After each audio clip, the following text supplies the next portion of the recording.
મિત્રો, નિપુણ ભારત વાર્ષિક સર્વેક્ષણ જે 2025-26 અંતર્ગત હાલ આપણી સ્કૂલોમાં પ્રોગ્રામ ચાલી રહ્યો છે.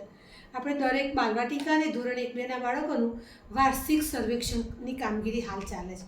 તેની સાથે સાથે અત્યારે આપણે બાળકોની વાંચન ઝડપ માટેનું પણ મૂલ્યાંકન કરવાનું આજે આપણને એક પરિપત્ર મળ્યો છે કે હાલ નિપુણ સર્વેક્ષણની જે કામગીરી છે તેની સાથે આપણે 10મી માર્ચ સુધીમાં બાળકોની વાંચન ઝડપની કાર્યવાહી પણ આપણે હાલ પૂર્ણ કરવાની છે. તે માત્ર ધોરણ 2ના જ બાળકોની કરવાની છે, બાલવાટિકા અને ધોરણ 1ના બાળકોનું કરવાનું નથી. એ મૂલ્યાંકન આપણે વિદ્યા સમીક્ષા કેન્દ્રની વાંચન સમીક્ષા એપ્લિકેશનમાં ધોરણ 2ના દરેક બાળકનું મૂલ્યાંકન કરવાનું છે.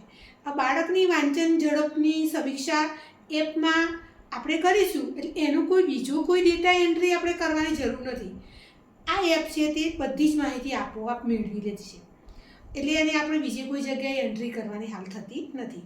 બાલવાટિકા અને ધોરણ 1-2ની કામગીરીની સાથે આપણે 10મી માર્ચે આની કામગીરી પૂર્ણ કરીશું.